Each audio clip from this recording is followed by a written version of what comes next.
नमस्कार, जय हिंद। आज आपसे हिंदी में बात करता हूँ। आज एक ऐसे दर्द की बात करता हूँ जिस दर्द को हमारे देश में बहुत से यानी आधी दुनिया के लोग सहन करते हैं। इस आधी दुनिया के लोगों में सम्मिलित हैं वो महिलाएं जो विधवा हो गई, बालपन से लेकर के ही अगर वो विधवा हो जाती हैं तो हमारे देश में एक ऐसी संस्कृति लोगों ने आरंभ से ही बनवा रखी है। वो विधवा क्या होगी, उसे एक तो वैधव्य की मार वो भुगत रही हैं। वो अपने आप विधवा नहीं हुई, वो विधवा हो गई। उन्होंने तो नहीं कहा मैं विधवा होना चाहती हूँ, ये अपने आप हुई। इस दर्द को किसी ने समझा नहीं। तो ये जो इनकी शिष्कियों को मैंने लिखने का थोड़ा प्रयास किया। मैं जो अपने इर्द गिर्द आस पड़ोस में देखता हूँ, समारोह में मैं देखता हूँ और घरों में जो आयोजन होते हैं उनमें देखता हूँ, तो मैंने ये चीज़ एक देखी कि विधवाओं के साथ बहुत अच्छा व्यवहार नहीं होता है। कहीं न कहीं से पहले तो उन पर वस्त्रों की बात हो जाएगी। विधुर के लिए सारे नियम कानून वही हैं, लेकिन विधवा के लिए अब थोड़ा परिवर्तन हो रहा है। वरना ये आपको तो सफ़ेद वाला पहनना है। फिर उनके लिए क्या हो जाएगा, हाँ जी, आप शोभा यात्रा में बिल्कुल शामिल नहीं हो सकते। घर में कोई मंगल काम नहीं हो रहा, नहीं इनको पीछे बिठाओ, सुहागन औरतें आगे आओ। वो विधवा अपने आप बनी क्या? उसको ये अच्छा लग रहा है क्या?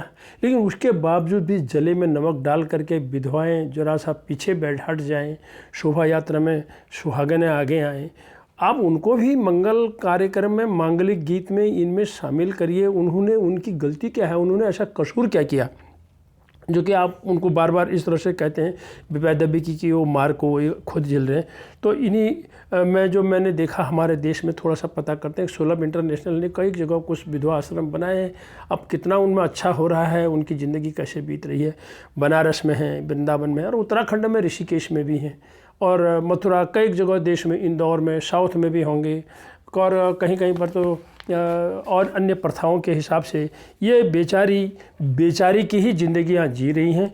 इन्हीं के लिए मैंने अब जब इस दर्द को समझा तो मैंने यादों की कलिका में 2010 में एक कविता इनके लिए भी लिखी है।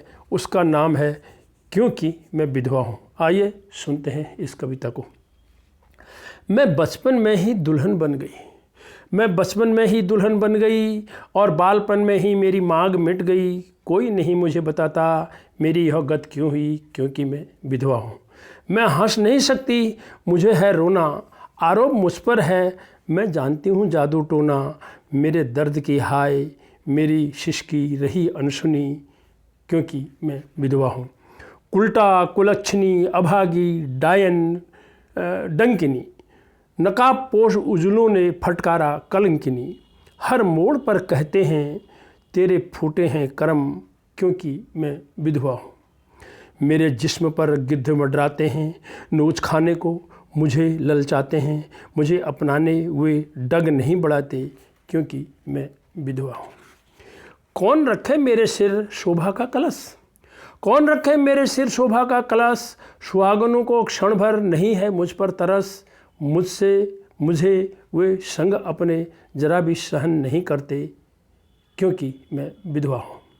मंगल कार्य में मुझे कह अशुभ कोसते, ठेल कोने किनारे वैधव्य को मेरे सोचते। मंगल कार्य में मुझे कह अशुभ कोसते, ठेल कोने किनारे वैधव्य को मेरे सोचते। कसूर मेरा समझ नहीं मुझसे बोलते, क्योंकि मैं विधवा हूँ। पहने कुछ भी विधुर मुझे श्वेत पहना दिया। वैधव्य ने मारा मुझे वेश से जता दिया। कह परंपरा का पट्टा गले मेरे चस्पा दिया।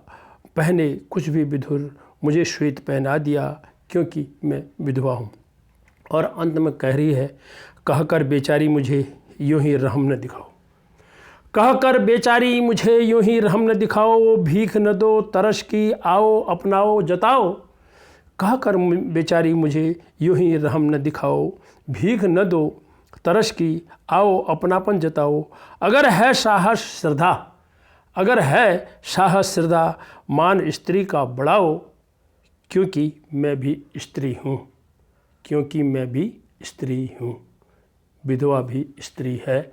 आइए उनकी शोभा कलश में उनको आगे बिठाएं, मंगल कार्य में उनको आगे बिठाएं, उनसे भी हम प्यार से पूछें, आप इधर बैठिए, अच्छी तरह से आसन लगा के बिठाएं, सम्मान उनको करें। उनको लगना चाहिए कि तू निराश्रय नहीं है, तेरे साथ हम सब लोग हैं।